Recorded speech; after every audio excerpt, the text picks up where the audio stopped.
Hey everyone, how are you doing? I'm happy to have you all with us from around the world. If you're new here, welcome to the family. Don't forget to like and subscribe. It really helps out a lot. This is exactly the kind of situation I always worry about, and I've been warning you. Things are escalating incredibly fast. India launched a military operation called Banyan Mursus in response to another military strike, and honestly, as I'm talking to you right now, things are heating up like crazy. By the time this video gets edited and uploaded, there might be even more breaking news. So, what's actually going on? What was India's reaction? What did Pakistan do? And most importantly, where is all this heading? Let's talk about what happened early this morning. Pakistan launched a large-scale military operation called Banyan Mursus. Now, the name itself seems to be inspired by religious symbolism. Honestly, there are a few reasons for this. First, the Indian operation was also named with religious meaning. It was based on a Hindu tradition that red dot women put on their foreheads, so there's definitely a symbolic edge to all this. Secondly, it serves to boost morale among the Pakistani public. Now, what actually happened in the operation? According to Pakistan, they targeted several major Indian military bases. They claimed that these bases were the source of attacks previously carried out on Pakistan. These weren't just any bases, they were important and strategic ones. For example, there's the Pathankot base and another one called Udhampur. These were reportedly hit, along with some major military airports. More than that, Pakistan said they hit India's Russian-made S-400 air defense systems using hypersonic missiles, one of which was named Abdali. Pakistan claims they carried out this strike in retaliation for an earlier Indian attack that same night. So this wasn't the first move. But let's focus on the Pakistani strike for now.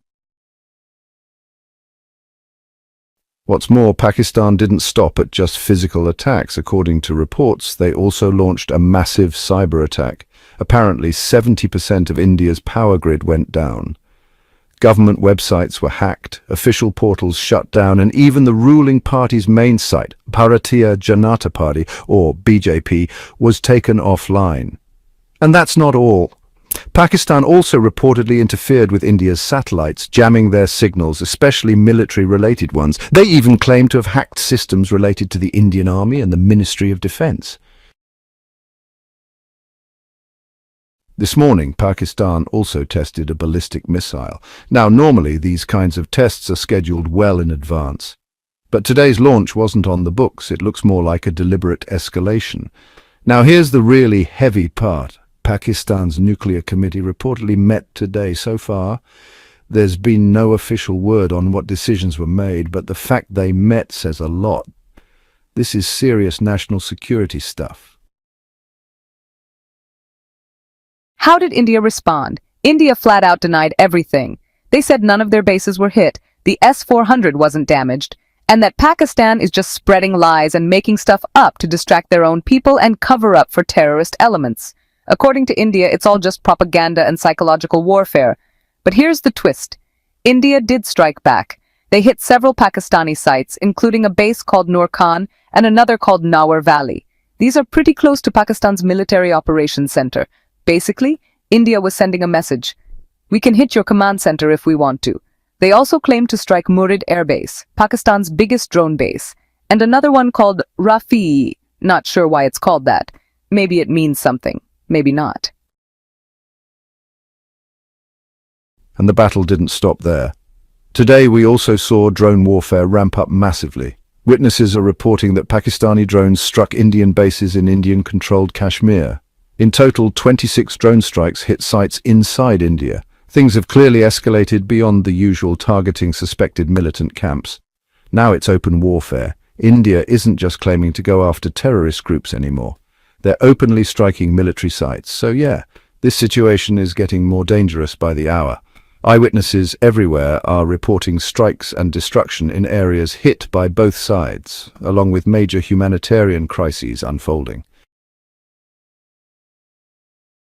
Now let's talk about the economic side of things. Pakistan has completely shut down its airspace, and India has closed 32 airports in the north and west of the country. India also suspended all imports and trade with Pakistan. It's even gone as far as banning Pakistani ships from coming near Indian shores and forbidding Indian ships from dealing with any Pakistani ports. Basically, things are spiraling completely out of control. And get this, according to Indian claims, Pakistan also targeted several religious temples, including one called Shambhu Temple in a place called Jammu. That's a big deal. Now, a lot of people are starting to compare what's happening now with what happened in Kargil in 1999 and even back in 1971. But honestly, this escalation is way beyond what happened back then. Why? Because today, they're using cruise missiles, ballistic missiles, and drones, way more advanced and deadly than anything from the past. What's even more concerning is that India has spotted major Pakistani military movements, tanks and troops heading toward the Indian border. And unlike the conflicts in 71 or 99, both countries now have nuclear weapons. That changes everything. This isn't just political tension anymore. This could turn into a nuclear catastrophe if someone miscalculates. Today, according to newspaper reports, Pakistan has started installing air raid sirens and loudspeakers on tall buildings, and they're training civil defense teams. They're openly preparing for full-on war, and so is India. And on top of all this, you've got a full-blown media war happening. Both Indian and Pakistani TV channels are fueling the fire, each side claiming we struck them, while the other denies everything and says the exact opposite. It's gotten chaotic with tons of misinformation, propaganda, and media spin, and social media is making it even worse. And just when you think that's enough, Mark Rubio, the US Secretary of State, got involved this morning. No idea if he just woke up and decided to call everyone, but he called India's Prime Minister and their military chief, then turned around and called Pakistan's Prime Minister Shehbaz Sharif and their army chief, all to urge calm and restraint. The G7 also issued a statement today calling for everyone to stay calm and avoid escalation. And even the UN Secretary General has stepped in. But is any of this working? Honestly, no. Rubio's been making calls for days now. It feels like he's constantly texting Shehbaz Sharif on WhatsApp, but despite all that, things just keep getting worse. This is getting out of hand and the world needs to step in fast. This isn't a joke. We are staring down the barrel of something catastrophic.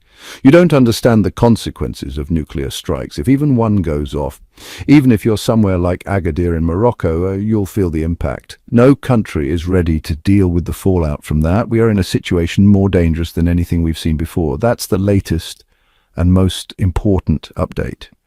And if no one steps in to de-escalate, things are going to get very, very